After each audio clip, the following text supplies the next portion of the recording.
Muhammad lahir pada tanggal 20 April tahun 571 Masehi, pada saat pasukan bergajah Abraha dihancurkan burung-burung ketika mereka datang untuk menyerang Ka'bah. Ka'bah adalah tempat di mana Nabi Muhammad dibesarkan dan diasuh. Sebuah tempat suci yang dibangun Nabi Ibrahim yang merupakan nenek moyang Nabi Muhammad. Ayahnya Abdullah wafat saat dia masih berada di dalam kandungan. Muhammad kemudian disusui oleh Halimatul Sa'diyah di desa Banu Sya'ad. Ibunya meninggal ketika dia masih berumur 6 tahun. Rasulullah bekerja sebagai penggembala kambing dan menjalankan usaha bersama seorang janda, Khadijah binti Khuwailid, kota Mekah tempat Rasulullah menghabiskan masa remajanya. Di kota ini dia baru berusia 25 tahun ketika menikahi Khadijah yang kala itu usianya telah 40 tahun. Jalur ini telah dilalui Muhammad dalam perjalanannya ke Gua Hira di puncak Bukit Nur, Bukit Cahaya. Khadijah membantu suaminya yang tercinta dengan mengirimkan makanan secara teratur.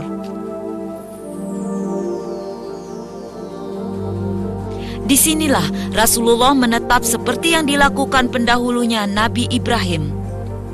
Rasulullah marah pada kerusakan akhlak yang menimpa umatnya, yaitu mereka yang masih tetap menyembah berhala.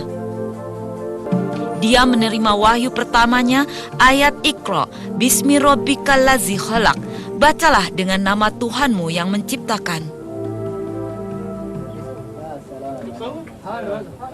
Peristiwa ini yang secara resmi mengesahkan Nabi Muhammad sebagai Nabi yang terakhir. Kisah ini terjadi pada tanggal 12 Ramadan atau 6 Agustus abad ke-6 Masehi.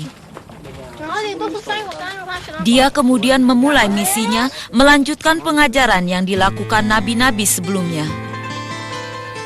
Pengajaran itu semula dilakukan secara diam-diam. Setelah 3 tahun barulah pengajaran tentang agama Islam dilakukan secara terbuka. Sholat 5 waktu kemudian diwajibkan. Inilah kota Mekah yang menjadi saksi Nabi Muhammad dan pengikutnya mendapat tantangan dari suku Quraisy yang dipimpin Abu Sufyan dan Abu Jahal. Karena sikap menentang tersebut, hanya 70 penduduk kota Mekah yang memeluk Islam dalam waktu 10 tahun setelah Rasul melakukan syiar.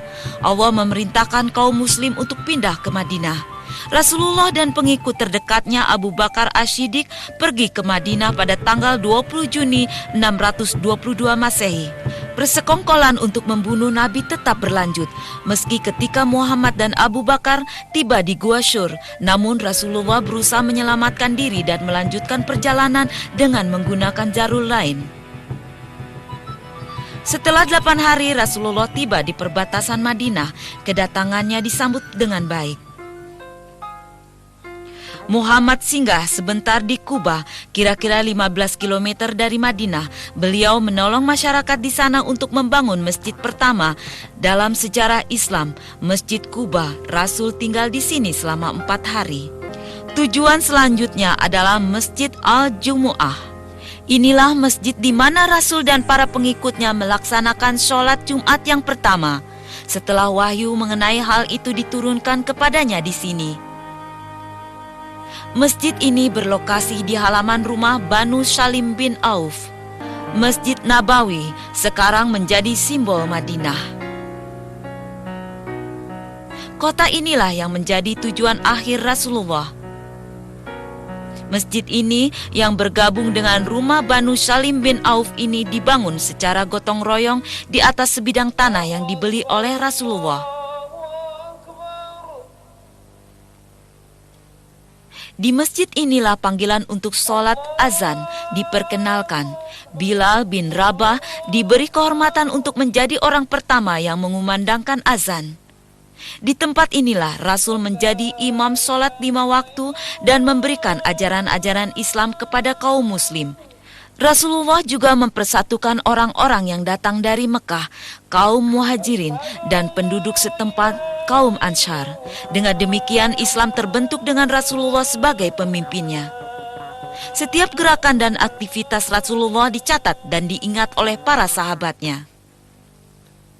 Dari sinilah wahyu-wahyu dan perkataan Nabi disusun ke dalam Al-Quran dan Al-Hadis.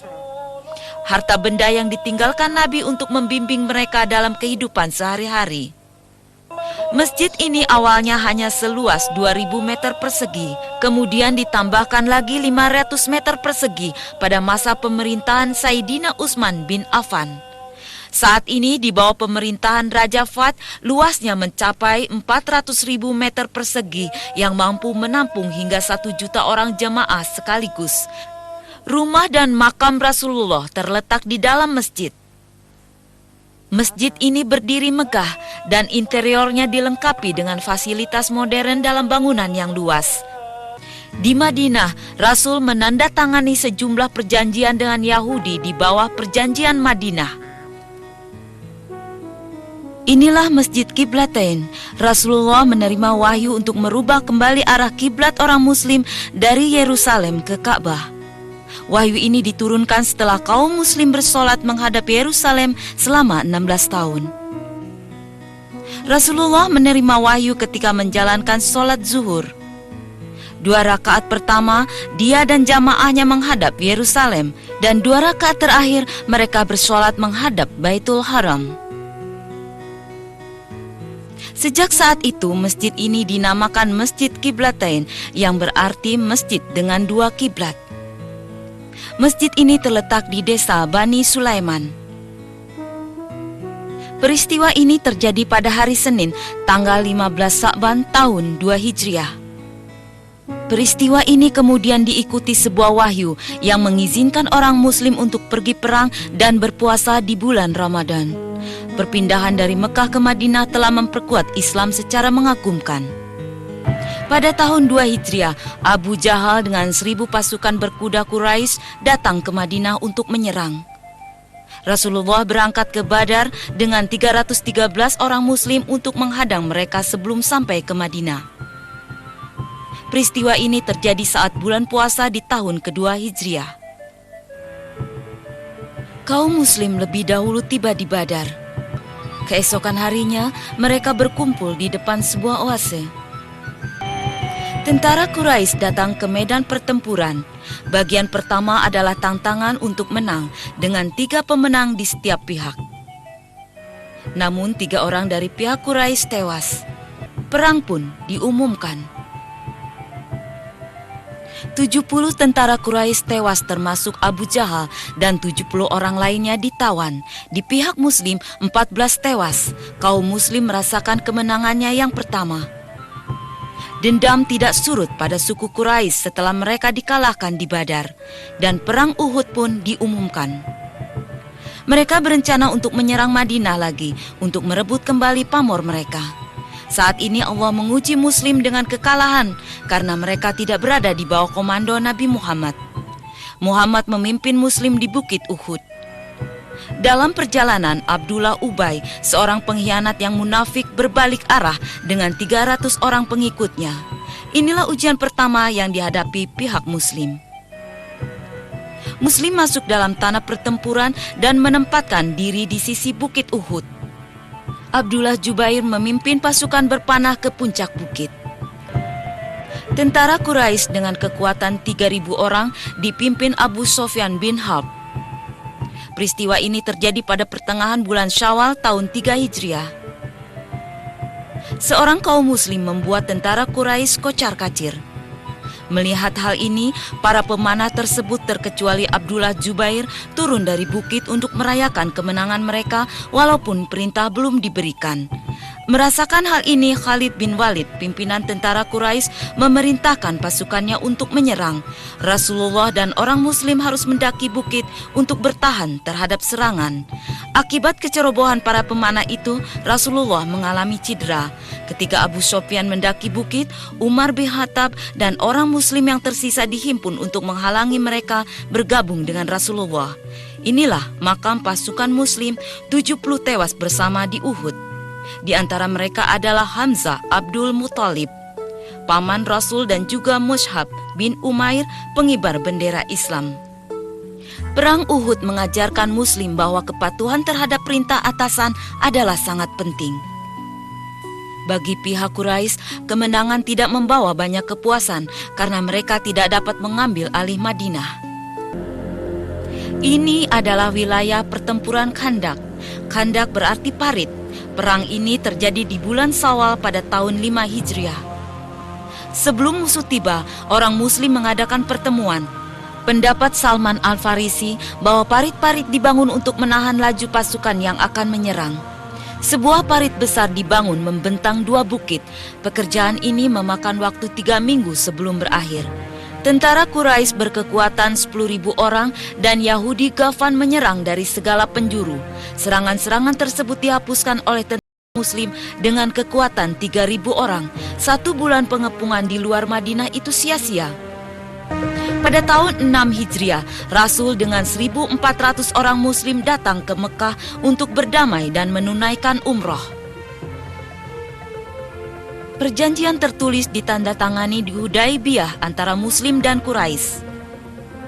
Atas dasar perjanjian Hudaibiyah, era baru muncul atas kota Madinah.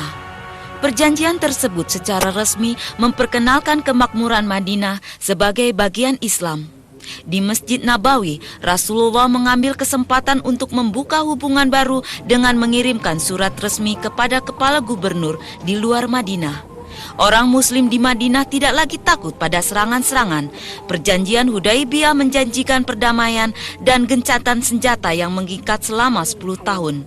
Maka terjadilah suatu peningkatan penting. Orang yang memeluk agama Islam bertambah. Di antaranya adalah Khalid bin Walid, salah seorang pemimpin Quraisy dalam perang Uhud. Juga dibiarkan untuk menunaikan umroh pada tahun berikutnya di tahun 7 Hijriah. Rasul dengan 1.400 Muslim pergi menyerang Yahudi di Khaybar, kira-kira 70 mil barat daya Madinah pada tanggal 7 Muharram tahun 7 Hijriah. Mereka mencapai kemenangan dan Abdullah Rawaha terpilih administratur di sana. Pada tahun yang sama, Rasulullah dengan umat Muslim diizinkan umroh, sebagaimana dalam perjanjian Hudaibiyah. Suku Quraisy membuka kota selama 3 hari untuk mengizinkan orang Muslim melaksanakan haji. Rasulullah mengirimkan tentara Muslim ke Mu'tah, 1.100 km dari Madinah. 3.000 Muslim bertarung dengan 100.000 tentara Romawi pada bulan Jumadil awal tahun 8 Hijriah. Kemenangan ada di pihak Muslim, walaupun rintangan yang lebih besar menghadapinya. Pasukan Romawi berhasil mundur. Peperangan ini dihasut oleh orang Romawi di kota Basra yang membunuh seorang utusan Rasulullah yang dikirim ke sana. Pembalasan ini adalah balas dendam atas kematiannya dan mempertahankan kewibawaan Islam. Pada bulan Ramadan tanggal 10 tahun 8 Hijriah, Rasul dengan 10.000 Muslim menyerbu Mekah. Tindakan Rasulullah ini karena Quraisy melanggar perjanjian Hudaibiyah. Abu Sufyan memimpin sejumlah orang Mekah untuk memeluk agama Islam. Tidak ada pertumpahan darah di sini. Rasulullah kembali ke Masjid Nabawi dan menyiapkan kekuatan Islam yang bersatu. Di antaranya dia melarang praktek riba, praktek menanam bunga pada transaksi keuangan di antara orang Muslim. Pada permulaan bulan Muharram tahun 9 Hijriah, peraturan tentang zakat atau sedekah dilakukan oleh Rasulullah untuk menguntungkan pihak Muslim. Pada tahun yang sama, masyarakat Madinah melepas keberangkatan Rasul dan sejumlah tentara Muslim ke Tabuk, 700 km dari Madinah untuk berperang dengan tentara Romawi. 30 pasukan Muslim di bawah pimpinan Rasulullah memukul mundur pasukan Romawi. Rasulullah kembali ke Madinah dan mulai menerima para duta besar dari negara-negara lain. Arafah, tempat Rasul memberikan khutbahnya yang terakhir bagi umat saat dia menunaikan haji perpisahan. Khutbah itu dibawakan oleh Rasulullah tanggal 9 Zulhijjah tahun 10 Hijriah. Tidak ada yang mengira bahwa 3 bulan setelah peristiwa ini Rasulullah kembali kepada Allah Sang Pencipta. Ini adalah makam Rasulullah. Pada senja hari tanggal 12 Rabiul Awal tahun 11 Hijriah, Rasulullah wafat pada usia 63 tahun. Senja yang redup membayangi hilangnya pembawa pesan Allah. Suatu senja yang mencerminkan duka mendalam kaum muslim. Cahaya Rasulullah membawa suatu pencerahan yang menyinari wilayah sekitar, baik pada semasa beliau hidup atau setelah wafat. Suatu cahaya yang mampu mengalahkan dua kekuatan besar, Romawi dan Persia.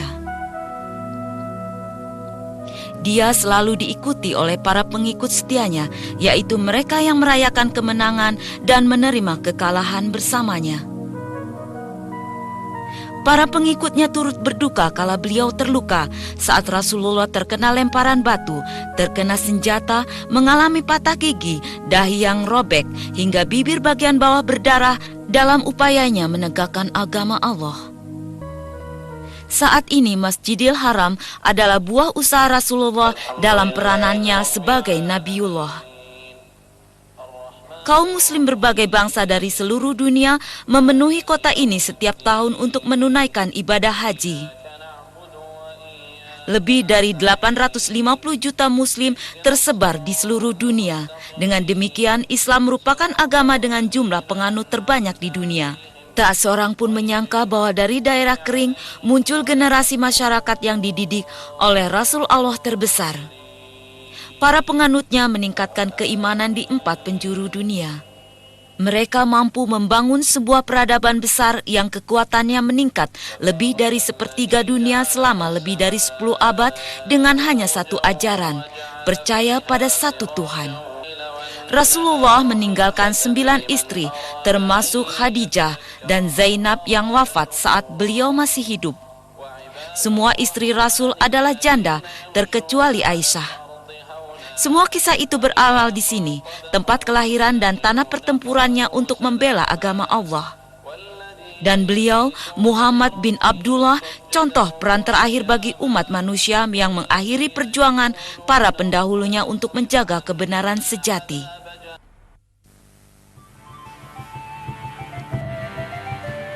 Istanbul adalah kota yang sangat bersejarah. Dibangun di atas reruntuhan kerajaan Daulah Utsmaniyah atau Ottoman, yang wilayahnya meliputi daratan Eropa, Asia, dan Afrika. Berakhir tahun 1923 saat Mustafa Kemal Atatürk mendirikan Republik Turki. Khalifah terakhirnya, Sultan Abdul Majid II, diasingkan ke Paris dan meninggal di sana tahun 1944. Turki saat ini telah mengikuti sistem kekhalifahan Islam dalam pemerintahannya. Sebagai gantinya, Turki mengubah diri menjadi modern, sekular, dan bangsa demokratis. Walaupun demikian, benda-benda bersejarah tetap dijaga. Lambaian bendera di Istana Topkapi seakan mengundang wisatawan untuk berkunjung dan menengok sejarah Islam. Menurut catatan sejarah, Istana Topkapi dibangun dengan panggung-panggung dimulai sejak Sultan Muhammad Fatah berkuasa sejak sekitar 1478. Istana ini telah menjadi tempat kediaman sultan-sultan dinasti Umayyah selama antara abad 15 sampai abad 19. Sebanyak 4.000 orang tinggal di dalam istana selama masa keemasan Kerajaan Daulah Utsmaniyah. Ini juga merupakan simbol kebesaran kerajaan yang kekuatan mencapai 3/4 dunia. Sayangnya pada akhir abad ini, semua yang tertinggal hanyalah sejarah. Istana saat ini diubah menjadi museum yang memamerkan barang-barang bersejarah dari kerajaan Daulah Utsmaniyah dan juga benda-benda bersejarah Islam lain dari seluruh dunia. Saat ini, Topkapi adalah salah satu dari museum-museum terbesar di dunia dengan koleksi benda-benda bersejarah terbanyak. Di antara koleksi itu terdapat barang-barang pribadi Rasulullah. Dalam koleksi tersebut juga disimpan 2 koleksi pedang Rasulullah. Menurut catatan sejarah, Rasulullah mempunyai 9 pedang. Salah satunya yang dinamai Zulfikar telah diberikan kepada Sayyidina Ali. Dia juga mewarisi pedang dari ayahnya, Abdullah bin Abdul Muthalib. Ini adalah cetak telapak kaki Rasulullah. Cetak kaki ini dibuat oleh seorang bangsawan Arab kepada salah seorang Sultan Ottoman. Cetak kaki ini diambil dari batu di Palestina. Dan cetak kaki ini dicetak ketika beliau menginjak batu untuk menaiki buraq pada malam Isra Mi'raj. Wadah ini berasal dari makam Rasul. Museum Topkapi juga menyimpan 7 surat Rasulullah. 14 abad yang lalu, surat ini sampai ke tangan Muqawqis, penguasa Kipti dari Mesir. Surat itu dikirim oleh Rasulullah untuk mengajak Muqawqis memeluk agama Islam. Surat ini ditemukan di Mesir pada tahun 1850 Masehi. Surat itu berukuran panjang 15 cm dan lebar 16 cm, terdiri dari 12 baris yang ditulis di atas kulit binatang dan memperlihatkan tanda Rasul. Kotak ini menyimpan gigi-gigi Rasul yang patah saat terjadi Perang Uhud. Kotak ini menyimpan cincin tanda Rasul, ditemukan di Baghdad, Irak pada abad 19.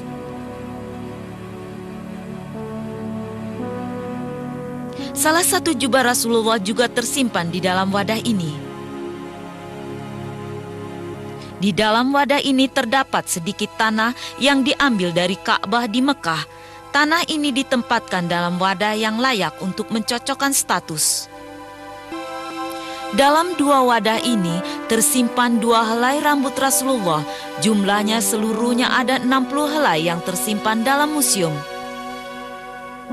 24 helai dari total seluruhnya tersimpan dalam kotak yang berlapisi emas dan perhiasan. Di dalam kotak ini terdapat sedikit tanah yang diambil dari makam Rasul di Madinah. Wadah ini terbuat dari emas murni seberat 14 kg, dibuat untuk melindungi Hajarul Aswad, batu hitam di Ka'bah.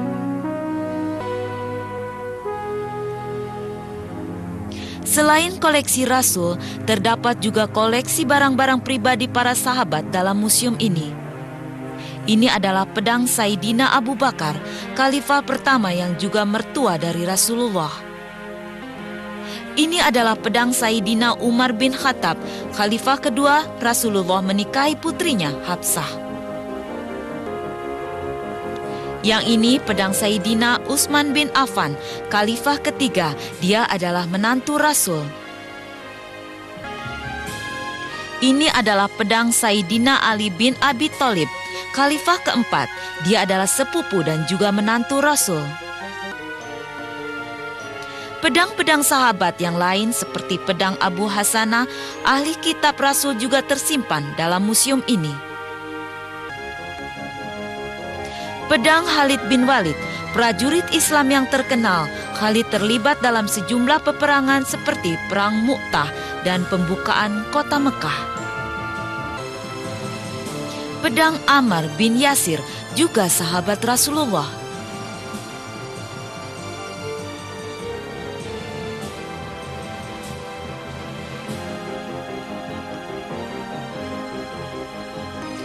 Pedang Ja'far bin Abi Talib atau Ja'far At-Toyar yang mati syahid dalam Perang Mu'tah.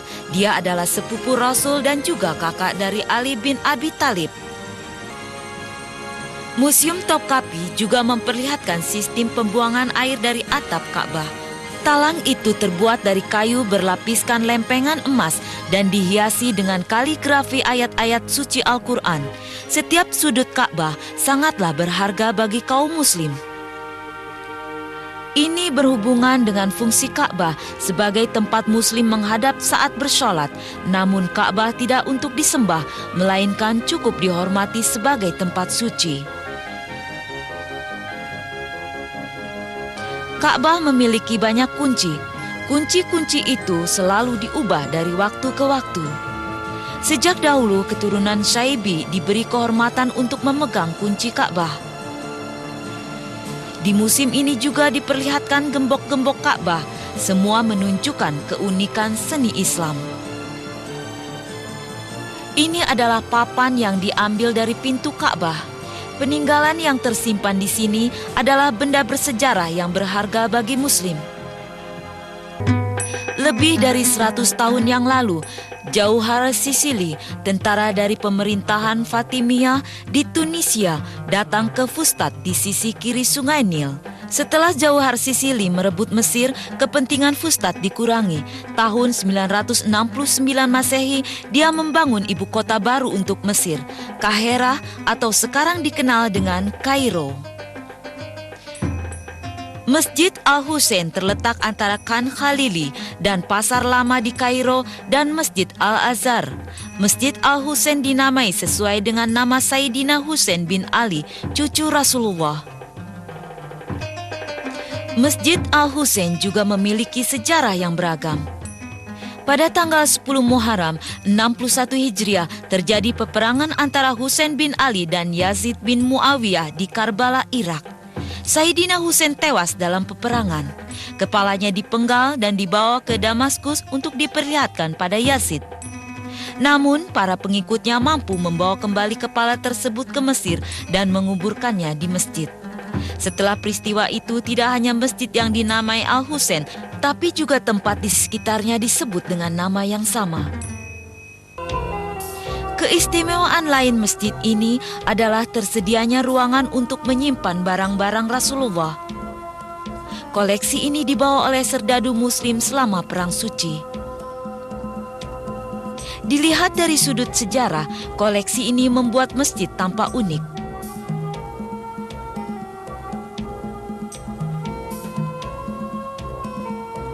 Dekorasi-dekorasi di dalam ruang pamer adalah suatu wujud kecintaan kaum muslim terhadap Rasulullah.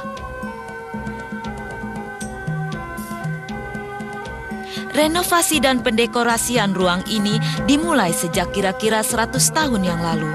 Ruang ini dihiasi lampu, tenunan Mesir, kaligrafi Islam yang terkenal, dan sulaman yang indah. Mesir terkenal akan keindahan dan keunikan sulamannya. Mesir telah memasok kiswah atau tutup Ka'bah selama berabad-abad sebelum rumah untuk pembuatan kiswah dibuka di Mekah.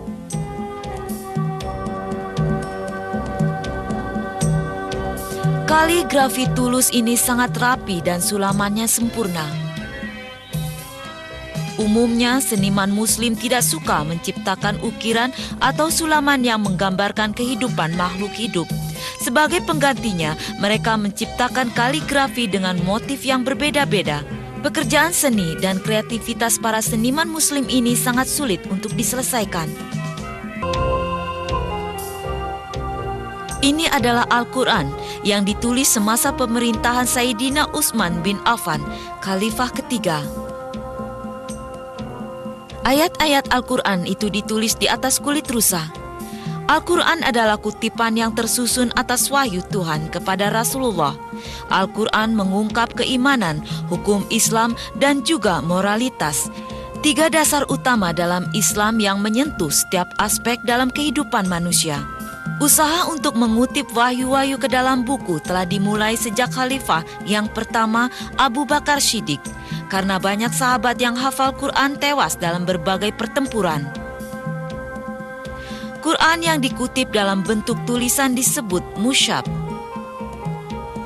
Secara bersamaan, terdapat 5 mushaf yang ditulis, 4 darinya dikirim ke Mekah, Syria, Basra, dan Kufah, sehingga mereka dapat membuat salinannya. Mushaf yang lain tersimpan di Madinah untuk digunakan Sayyidina Utsman. Salinannya itu disebut mushaf Imam. Seiring perjalanan waktu, Quran disalin dari 5 yang asli dan tersebar ke 4 penjuru dunia.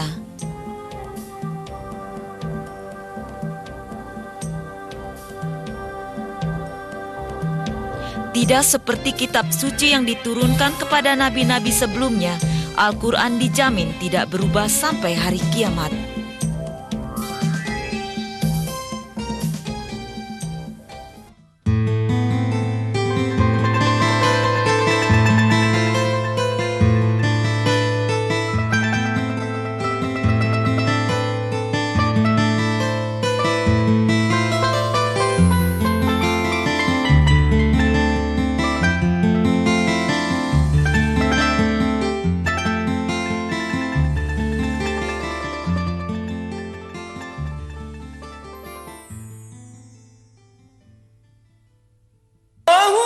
Salat adalah penghubung antara hamba dengan Tuhannya.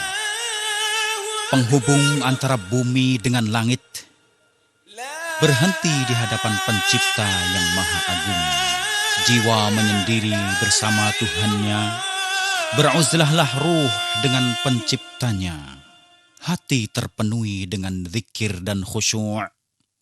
Gerakan yang tiada pernah membosankan. Penuh penghayatan, penjiwaan dalam keheningan, kekhusyuan dan kesucian. Bersimbah di haribaan Pencipta yang Maha Agung adalah perbekalan seorang mukmin di saat tiada berguna harta dan anak laki-laki, kecuali yang kembali kepada Allah dengan hati yang bersih. Akan merugi bila perjalanan Anda tanpa perbekalan. Akan menyesal saat panggilan menyapa Anda. Maukah Anda menjadi pendamping kaum? Mereka memiliki perbekalan, sedang Anda tiada berbekal. Demikianlah kesesatan manusia. Pada pendiriannya yang keras, sesat dari petunjuk Penciptanya, terbawa arus angan-angan dan khurafat. Mereka menjadikan patung-patung dan menyembahnya.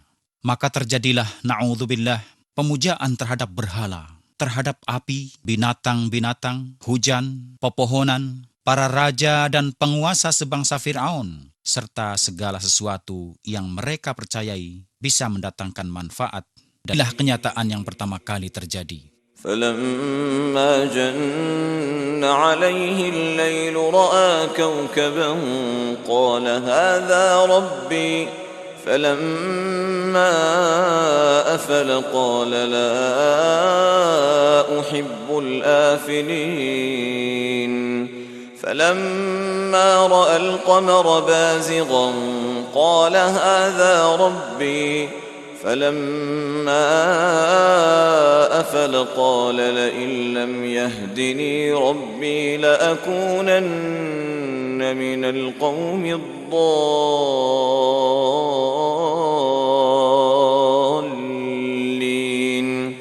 فلما رأى الشمس بازغة قال هذا ربي هذا أكبر فلما